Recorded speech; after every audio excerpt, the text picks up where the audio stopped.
Hi മക്കളെ, വീടിനാണ് ഇതേ സ്കൂളുകളൊക്കെ ഓപ്പൺ ചെയ്തു, ക്ലാസ്സുകളൊക്കെ സ്റ്റാർട്ട് ചെയ്തിട്ടുണ്ടാകും എന്ന് കരുതുന്നു.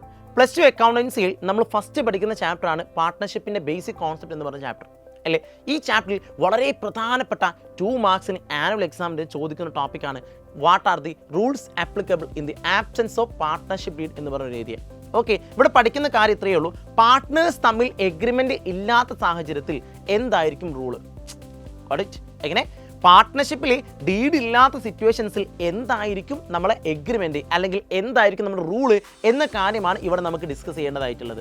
ഓക്കെ അല്ലേ? ഇവിടെ നമ്മൾ മനസ്സിലാക്കേണ്ട കാര്യം, പാർട്ട്ണർഷിപ്പ് ഡീഡ് ഇല്ലെങ്കിൽ salary, commission, interest on capital, interest on drawings, ഇങ്ങനത്തെ ഐറ്റംസ് ഒന്നും നമ്മൾ എന്ത് ചെയ്യില്ല, പാർട്ട്നേഴ്സിന് കൊടുക്കത്തില്ല. ക്ലിയർ അല്ലേ? മനസ്സിലായോ? എങ്ങനെ പാർട്ട്നേഴ്സിന് എന്ത് കൊടുക്കില്ല? സാലറി കൊടുക്കില്ല. അവർ വർക്ക് ചെയ്തുണ്ടാകും ബട്ട് സാലറി കൊടുക്കില്ല. പാർട്ട്നേഴ്സ് വർക്ക് ചെയ്തുണ്ടാകും, കമ്മീഷൻ കൊടുക്കില്ല. പാർട്ട്നേഴ്സ് ക്യാപിറ്റൽ കോൺട്രിബ്യൂട്ട് ഉണ്ടാകും, എന്ത് കൊടുക്കത്തില്ല? ഇൻട്രസ്റ്റ് ഓൺ ക്യാപിറ്റൽ കൊടുക്കത്തില്ല. ക്ലിയർ അല്ലേ? അതേസമയം അവർ അക്കൗണ്ടിൽ നിന്നും ഇൻട്രസ്റ്റ് ഓൺ ഡ്രോയിങ്സ് നമ്മൾ എടുക്കത്തുമില്ല. പറഞ്ഞ കാര്യം ക്ലിയർ അല്ലേ? സോ ഈ കാര്യങ്ങളൊന്നും നമ്മൾ പാർട്ട്നേഴ്സിന് കൊടുക്കില്ല. എന്നാൽ ഇവിടെ ശ്രദ്ധിക്കേണ്ട ഒരു കാര്യം എന്താണെന്ന് വെച്ചാൽ, ഇവിടെ പ്രോഫിറ്റ് ഷെയറിംഗ് റേഷ്യോ ഈക്വലി ആയിരിക്കും. അതായത് എത്ര പാർട്ട്നേഴ്സ് ആണോ ഉള്ളത് ആ എല്ലാ പാർട്ട്നേഴ്സിനും തുല്യമായിരിക്കും നമ്മൾ എന്ത് കൊടുക്കുക? പ്രോഫിറ്റ് കൊടുക്കുക. പറഞ്ഞ കാര്യം ക്ലിയർ അല്ലേ? എല്ലാവർക്കും ഓക്കെ ആണ് എന്ന് വിചാരിക്കുന്നത്. സെറ്റ്.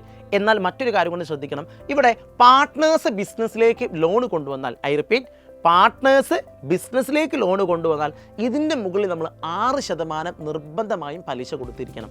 ഓക്കെ, ഡീഡിൽ പറഞ്ഞിട്ടില്ലെങ്കിലും നമ്മൾ 6% നിർബന്ധമായും പലിശ കൊടുത്തിരിക്കണം. സെറ്റ് അല്ലേ? സോ ഈ ഒരു 2 കാര്യം മാത്രം ഓർത്ത് വെക്കുക. എന്താ? Profit sharing ratio will be equal.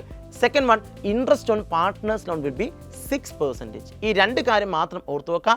ഈ ഏരിയയിലെ 2 മാർക്കിന് എക്സാം ചോദിക്കുന്ന ക്വസ്റ്റ്യൻ ആണ്, പഠിച്ചു വെക്കുക. സോ വീണ്ടും കാണാം. All the best.